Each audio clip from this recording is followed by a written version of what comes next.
Happy Friday, everybody, and welcome back to KXAN News at 4. This is supposed to be one of our wettest months of the year, but so far, it's not really living up to that expectation.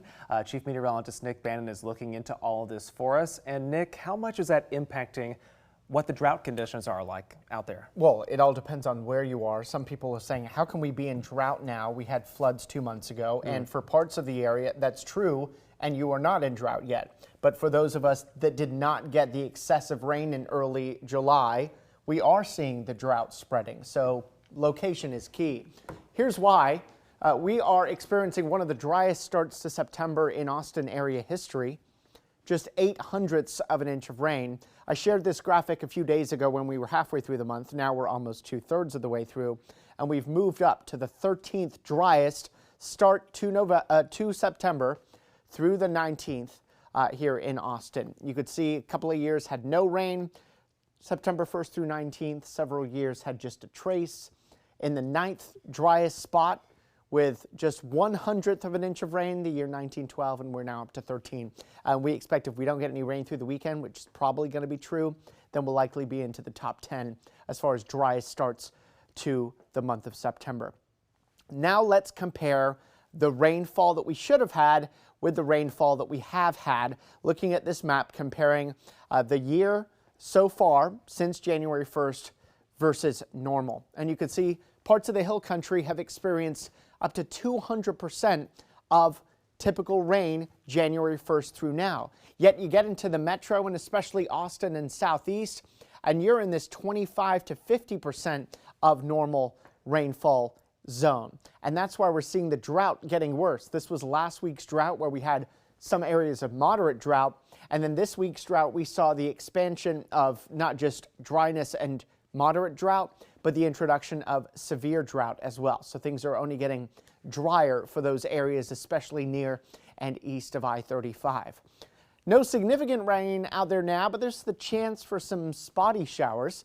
This is how it looks from our downtown Austonian weather camera, where you got a mix of sun and clouds. Consider yourself lucky if you're among the few to get rain. We only have a few brief showers in parts of San Saba and Llano counties, but we do have a little bit more in the way of rain to the north of us. A weak storm system sliding from North Texas into East Texas may actually clip parts of Central Texas with a few spotty showers into early this evening. Still thinking a lot of the rain that we see to the north won't actually make it here, but a few spotty showers just may. So we'll keep our 10% rain chances going through about 8 o'clock tonight. And then the rest of the night is partly cloudy and dry. Skies will trend toward mostly clear by daybreak here tomorrow. Then we'll go back to what has been our pattern for much of the last week. Morning sun, followed by some puffy afternoon clouds and a tiny shower chance. In fact, tomorrow's rain chances are less than 10%.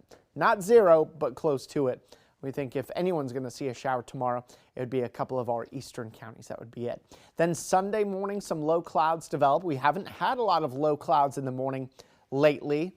That changes here on Sundays. The humidity ticks up a little bit. Those clouds give way to a mix of a lot of sun and then some afternoon clouds and then a higher chance for a few showers or a storm on Sunday. And by higher, I just mean 10%. We're in the mid-90s here in Austin now, a lot of low 90s statewide.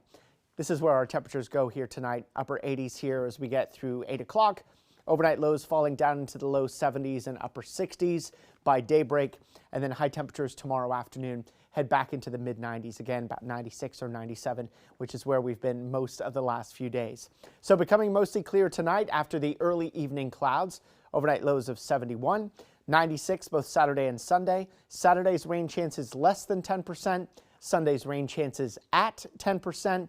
And we've pushed back the higher rain chances yet again for next week as our storm system that may bring us a cold front looks even slower to arrive than it did. So only 10% rain chances Monday, 20% Tuesday, 30% Wednesday, and then falling off toward the end of next week. So it now looks like Wednesday is the day with the highest rain chances. Also comes with a cold front. That cold front's not going to bring a lot of cold. It does knock us down to the middle and upper 90s into the low 90s though.